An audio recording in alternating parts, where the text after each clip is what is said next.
राधे। जोर से बोलो राधे। तो देखिए आपने एक कथा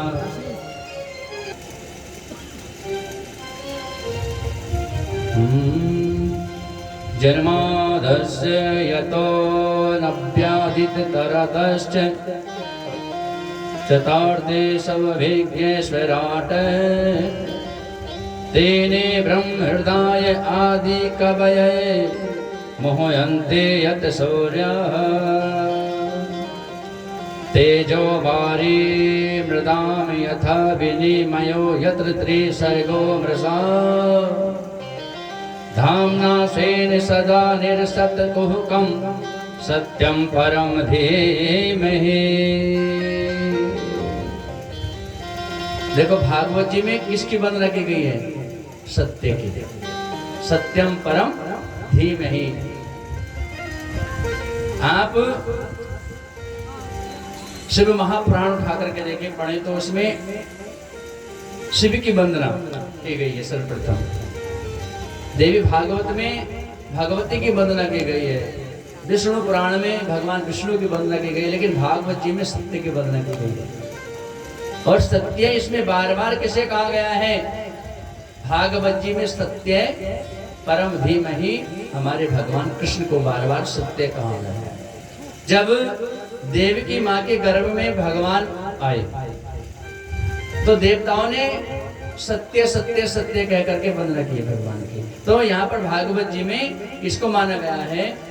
भगवान कृष्ण को ही सत्य स्वरूप माना गया है। तो सत्यम परम धीमहि। अब देखिए, संसार का कल्याण करने के लिए ही भागवत संहिता का प्रतिपादन परम पूज्य श्री वेद व्यास जी ने किया। भागवत जी किसने लिखी? श्री भगवान वेद व्यास जी। अब सुनिए, श्री कृष्ण द्वैपायन, इनका नाम एक और है वेद व्यास जी का, द्वैपायन। वेद व्यास जी ने श्रीमद् भागवत जी की रचना करके जब भगवान विष्णु को दिखाई, नारायण को दिखाई, तो प्रभु ने पूछा इस ग्रंथ का नाम क्या है? तब व्यास जी ने कहा कि प्रभु इसका नाम है भागवत। क्या? भागवत। अच्छा, बोले इसका अर्थ क्या है? बोले भगवता प्रोक्तम भागवतम, मतलब भगवान का कहा हुआ जो है वही भागवत है। इसमें भगवान की महिमा है। अब देखो, भगवान के पास लक्ष्मी मैया भी बैठी थी। अब लक्ष्मी मैया बोली इसमें हमारा नाम तो कहीं नहीं आया। तो वेद व्यास जी बोले माता जी भगवतया प्रोक्तम भागवतम, भगवती का कहा हुआ भी भागवत ही बनेगा व्याकरण की दृष्टि से, इसलिए आपका नाम भी आ गया। बोले नहीं, स्पष्ट रूप से हमारा नाम आना चाहिए। तब देखो इसमें वेद व्यास जी ने क्या किया है? श्रीमद और जोड़ दिया।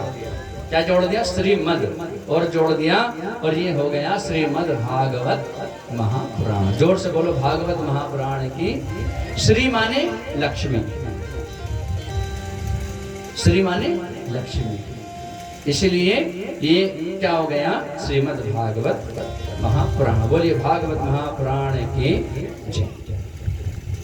तो देखिए इसमें भागवत जी के प्रथम स्कंद का जो श्लोक है, इसमें अनेक अनेक रूप तरह से व्याख्याएं संतों ने दी हैं अपनी, लेकिन यहाँ पर परम सत्य का ध्यान जो कर रहे हैं, हम भगवान श्री कृष्ण को मान करके कर रहे हैं भागवत जी।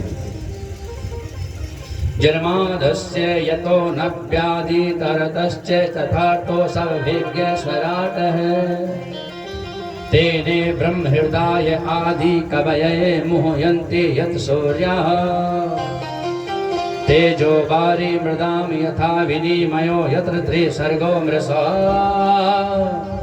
धाम्ना स्वेन सदा निरसत्कुहकं सत्यं परं धीमहि।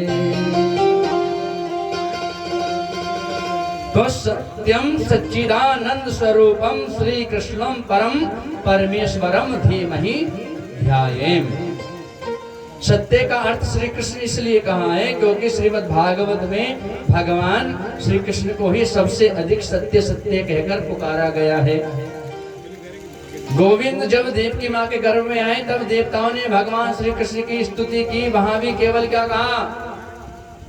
सत्यम व्रतम सत्यम परम त्रिसत्यम सत्यस्य योगिनम योनिम निहितम च सत्ये सत्यस्य सत्ये मृत सत्य नेत्रम सत्यात्मकम तवाम शरणं प्रपन्नः। देवताओं ने भी भगवान को बार बार सत्य कह करके उनकी वंदना की है। तो ऐसे परम सत्य भगवान श्री कृष्ण को हम बार बार प्रणाम करते हैं। जन्मादस्य यतः अर्थात जो भगवान अजन्म है, अंत से आदि से परे है, वे परमात्मा भक्तों को परम आनंद प्रदान करने के लिए वासुदेव जी के घर में प्रकट हुए। जोर से बोलो, कहाँ प्रकट हुए? वासुदेव जी के घर में। सही बात है। कुछ लोग तो कहते हैं कि कंस मामा के कारागार में हुए। भाई भगवान कहाँ? जेल में। कंस की जेल में तो बनती देव की मैया, तो भगवान वहां हुए। तो देखो क्या यहाँ पर संत कह रहे हैं, घर किसे कहते हैं? ईंट पत्थर से बनाए हुए मकान को घर नहीं कहते हैं। संतों की भाषा में संत कह रहे हैं न ग्रहण ग्रह मिथ्या हो ग्रहणे ग्रह मुच्यते। ईंट पत्थरों का जो घर है उसको घर नहीं कहते। घर किसे कहते हैं? गृहिणी को ही घर कहते हैं। जो घर में गृहिणी है, गृह लक्ष्मी है, गृहिणी को ही घर कहते हैं। वसुदेव पत्न्याम देवक्याम, भगवान ने वासुदेव की पत्नी के गर्भ से जन्म लिया है। अनवयादितरत मतलब जन्म लेते ही भाग लिए। और देखो जन्म लिया कहाँ? कंस मामा के कारागार में, मथुरा में। और जन्म लेते ही तुरंत भागकर कहां पहुंच गए? गोकुल में। अर्थे सब भेग्य है। तो हमारे कन्हैया इतने कुशल हैं कि मामा कंस के बंदी गृह में भी जन्म लेकर के गोकुल भाग गए, पर मामा कंस को भनक भी नहीं लगने दी, पता ही नहीं चलने दिया। ऐसे परम निपुण परम कुशल हमारे भगवान कृष्ण हैं। स्वराट है। स्वेषु गोपेषु राजते शोभते इति स्वराट है। मतलब गोकुल में आकर भगवान अपने श्रीदामा मधुमंगल आदि ग्वाल वालों के बीच गोप वेश में सुशोभित ऐसे होते हैं श्री कृष्ण। तेने ब्रह्म हृदय आदि कवये मोहयन्ति यत् सूर्या। जिन भगवान ने ब्रज में आकर के ऐसी ऐसी लीलाएं की हैं, जिन्हें देख करके चतुर्मुखी ब्रह्मा का भी बुद्धि बोरा जाती है। ऐसी लीला करते हैं भगवान। बताएं, एक बार ब्रह्मा जी को संदेह हो गया ये कैसा भगवान है, कैसा परमात्मा है कि ना हाथ धो रहा है ना मुंह धो रहा है और ऐसे खाने बैठ जाता है। कभी उसका झूठा खाता है, कभी उसका झूठा खाता है। तो संदेह हो गया ब्रह्मा जी को कि देखते हैं परमात्मा है तो परीक्षा ले ले थोड़ी सी। अब ब्रह्मा जी ने क्या काम किया? भगवान तो ग्वाला वालों के साथ टोली में बैठे हैं। अब देखो गोल गोल बैठे हैं। एक ग्वाला उधर को ऐसे करके चक्कर लगा के बैठ गए, बीच में ऐसे बैठ गए और कन्हैया बीच में बैठ गए। तो ग्वाला कहता कन्हैया मेरी तरफ मुंह कर, दूसरा कहा मेरी तरफ मुंह कर। भगवान बोले लो राम राम किसकी तरफ करें? तो भगवान ने ऐसी लीला की तो सबको ऐसा लग रहा है कन्हैया मेरी तरफ मुंह करके बैठा है। बड़े प्रेम से भोग पा रहे हैं भगवान। कैसे? चावल भात रखा है, दही भात हाथ में रखा है और देखो अचार है। मधुमंगल भैया तूने कौन सा अचार है तेरे पास? बोले आम का। बोले ला, इस हाथ में ले लिया। एक से अचार लिया, बोले इस हाथ में। एक से लिया, उंगली में फांस लिया, अरे से खा रहे हैं, अरे से अचार चटका लगा रहे हैं। ऐसी लीला जब ब्रह्मा जी ने देखी तो ब्रह्मा जी बोले अच्छा परीक्षा ले में कैसा ब्रह्म है। तो जो ग्वाल जो गईये बछड़े थे ब्रह्मा जी चुरा करके ब्रह्मलोक ले गए। भगवान ग्वाल वालों के साथ आराम से भोजन पा रहे हैं। अब बहुत देर जब हो गई तो ग्वाल वाल बोले लाला भैया बछड़े गई ना दिखाई दे रही कुछ। भगवान बोले तुम भोजन करो हम देखते हैं जरा। अब भगवान जैसे ही गई बछड़ों को देखने के लिए कहीं दूर निकल गए, कहीं ना दिखे। अब ब्रह्मा जी आए ग्वाल वालों को ले गए। अब भगवान लौट करके आए तो ग्वाल वाले भी ना दिखे, गई बछड़े भी ना दिखे। बोले कि हुआ तो हुआ क्या। अब भगवान ने अंतर ध्यान लगा करके जब देखा, ओहो ये ब्रह्मा की लीला है। चलो अब देखो, जो जिस चीज का स्पेशलिस्ट होता है उसे उसी भाषा में समझाया जाए तो ज्यादा अच्छा समझता है। हाँ, कोई भैया संस्कृत का विद्वान व्यक्ति है, उसे अगर जब तक संस्कृत के श्लोकों में उससे बात नहीं करोगे तब तक उसे लगेगा नहीं कि विद्वता है।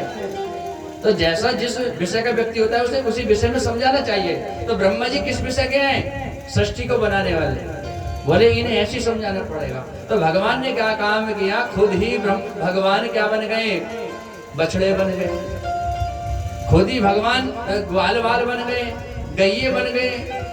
सेम वही भगवान ने सब रूप वही बना लिए जो ग्वाल वाल के थे, वही वस्त्र। और तो और भगवान डंडा भी बन गए ग्वाल वालों के। और तो और हाथों की रेखाएं भी एक जैसी सभी की। लेकिन ब्रह्मा जी तो भैया रेखा पढ़ने के मायने एकदम पढ़ लेते, पता चल जाता असली के नकली। तो ऐसी लीला भगवान ने की,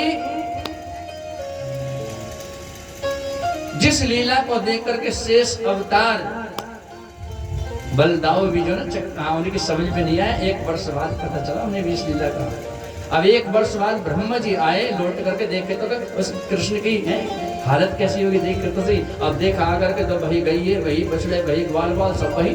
अब ब्रह्मा जी ब्रह्मलोक को देखे तो उधर में, इधर देखे तो उधर कोई। बोले असली जने को से नकली को से चक्कर में आ गए।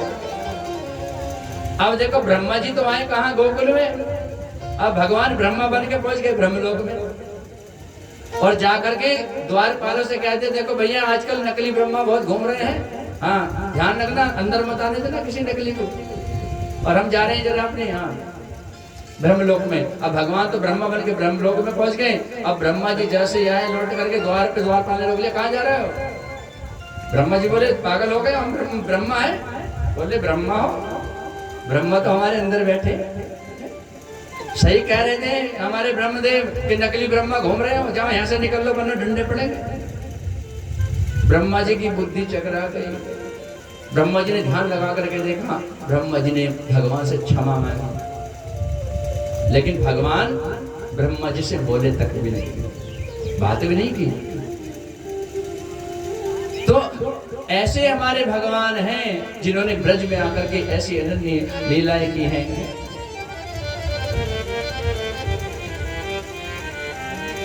जिसमें ब्रह्मा जी भी चकरा गए। मुह्यन्ति यत् सूर्यः, भगवान के जो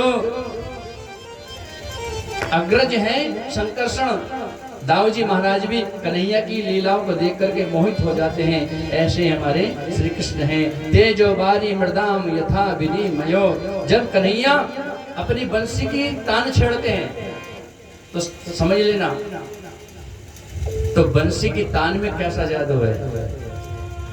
जब वेणुनाद किया ना भगवान ने, तो ब्रज के समस्त ग्वाल वाल अपना भान भूल जाते हैं, जो कार्य करते हैं छोड़ देते हैं सब, भगवान की बंसी सुन करके। जिसके कान में पड़ती है भगवान की बंसी, तो वो अपना भान भूल जाता है कन्हैया की बंसी का स्वर पान करके। यमुना जी है ना, यमुना जी कालिंदी, जब यमुना जी का जल बहता है तो कल कल कल कल करके आवाज आती है अच्छी है। ऐसे जल बहता है नदी का, यमुना जी का कल कल करके। तो जब बांसुरी की तान वो सुनती है तो यमुना जी का जल रुक जाता है। बंसी की तान सुन करके, जो जल का धर्म क्या है, बहना। भाई यमुना जी के जल का धर्म बहना है, तो बंसी की तान सुन करके यमुना जी का जल बहना रुक जाता है, बंद हो जाता है, स्थिर हो जाता है। और भैया गोवर्धन के खंड जो है ना, पत्थर, पत्थरों का धर्म क्या है, स्थिर रहना। तो जब बांसुरी की तान सुनते हैं तो पत्थर क्या होते हैं, द्रवीभूत हो जाते हैं, पत्थर अपने आप ही लुढ़कने लगते हैं सुन करके। तो मतलब कहने का भाव यह है, ऐसा जादू है भगवान की बंसी में कि जिसका धर्म बहना है वो रुक गया, और जिसका धर्म रुकना है, एक जगह स्थिर रहना है, जड़ है, वो बहना शुरू हो गया। तो ये भगवान ऐसे हमारी लीला करते हैं। तो ऐसे भगवान श्री कृष्ण के चरणों में बार बार प्रणाम करते हैं। धामना स्वेन सदा निर्सत हुकम सत्यम परम धीमहि। तो भगवान के मथुरा आदि धामों में निवास करने वाले भक्तजनों का भगवान सब प्रपंच समाप्त कर देते हैं। कहते हैं अगर किसी व्यक्ति की मृत्यु वृंदावन में हो जाए तो भगवान के धाम जाएगा। तो इसीलिए सच्चिदानंद स्वरूप परमेश्वर श्री कृष्ण का हम सब मिलकर के ध्यान करते हैं। श्रीमद् भागवत सुनने का पात्र कौन है? श्रीमद् भागवत सुनने का पात्र वो है जो भैया अपने अंदर से अहंकार, ईर्ष्या, मत्सर, मत्सर माने ईर्ष्या, मत्सर और मच्छर, देखो दो शब्द हैं, एक मत्सर और एक मच्छर, ज्यादा अंतर नहीं है मत्सर और मच्छर में। लेकिन मच्छर तो बाहर से काटता है, बाहर से काटने वाले मच्छर के लिए मच्छरदानी लगा लोगे हैं?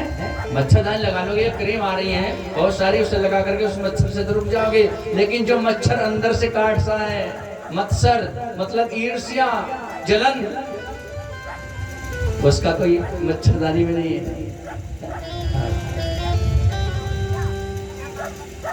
क्योंकि आजकल का व्यक्ति इतना अपने दुख से दुखी नहीं जितना पड़ोसी के जोर से बोलो सुख से। हाँ, पड़ोसी सुखी ना हो जाता, अपने दुख से दुखी नहीं है व्यक्ति। लेकिन भैया सत्यता यह है कि अगर आपका पड़ोसी सुखी तो आप भी सुखी हो सकते हैं। हमारे गुरुजी जी बताते हैं अगर पड़ोसी सुखी होगा तो भैया तुम भी सुखी रहोगे, वरना तुमसे तुम्हारे खून पिएगा। 500 रुपए दे दे, 1000 दे दे, तुमसे मांगेगा। इसलिए अपने मन से मत्सर, ईर्ष्या, लोभ, काम, क्रोध इनको त्याग करके आप कथा का श्रवणपान करें। क्योंकि भैया कंचन तजना सहज है, सहज प्रिया काने है, मान बड़ाई ईर्ष्या दुर्लभ तजना ये है। व्यक्ति कंचन मतलब स्वर्ण, सोने को तज देगा, स्त्री के मोह को तज देगा, छोड़ देगा। लेकिन ये मान और बड़ाई, ईर्ष्या, इन्हें छोड़ना आसान नहीं है। इसलिए भैया भगवान की कथा जब सुने तो कैसा मन करके सुने। रामचरितमानस भी कहती है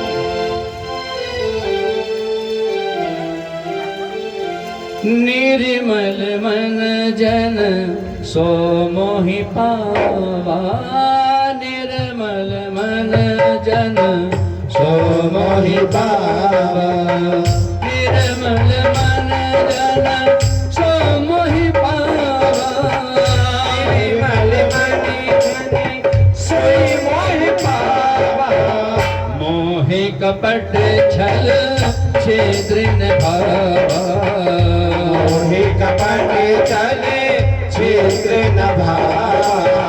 सीताराम सीताराम सीताराम कहे, विधि राखी राम अहि विधि रही। ओ सीताराम सीताराम सीताराम कहे, विधि राखी राम अहि विधि रही। निर्मल मन जन सो मोहि पावा, मोहे कपट छल छिद्र न भावा। आपका अगर मन निर्मल है, आपके मन में कपट नहीं है, ईर्ष्या नहीं है, तो भगवान को प्रिय लगेंगे, भगवान के आप प्यारे हैं और आप कथा सुनने के अधिकारी भी हैं। इसलिए अपने मन को निर्मल बना करके भगवान की कथा का श्रवणपान करें। अब देखो क्या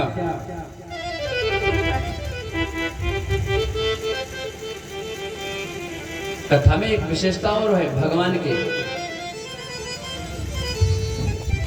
जब आपके यहाँ पर कथा होती है ना, तो आप जब से कथा में चलने के लिए मन बना लें, तब से ही आपका भजन जुड़ जाता है भगवान का। मतलब आप कार्य कर रही हैं और आपके कार्य करते करते आपके मन में आया क्या, अरे कथा में चलना है, उस समय चलना है, और भजन भी करना है और कथा का ध्यान भी है, तो समझ लो ये कथा से आपका भजन कुछ ही समय से जुड़ गया। तो जोर से बोलो राधे राधे। तब देखो भागवत जी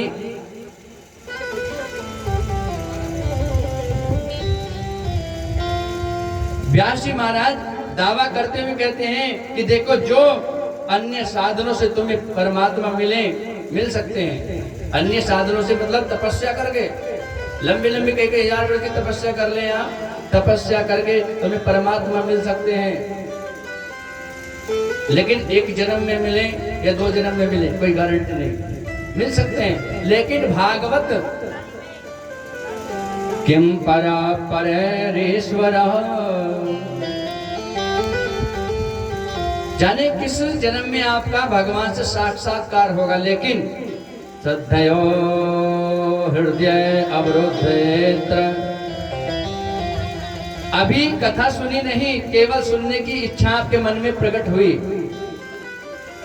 तो भगवान आपके हृदय में आकर के विराजमान हो गए। समय कथा सुनने की इच्छा आपके हृदय में आई तो आपके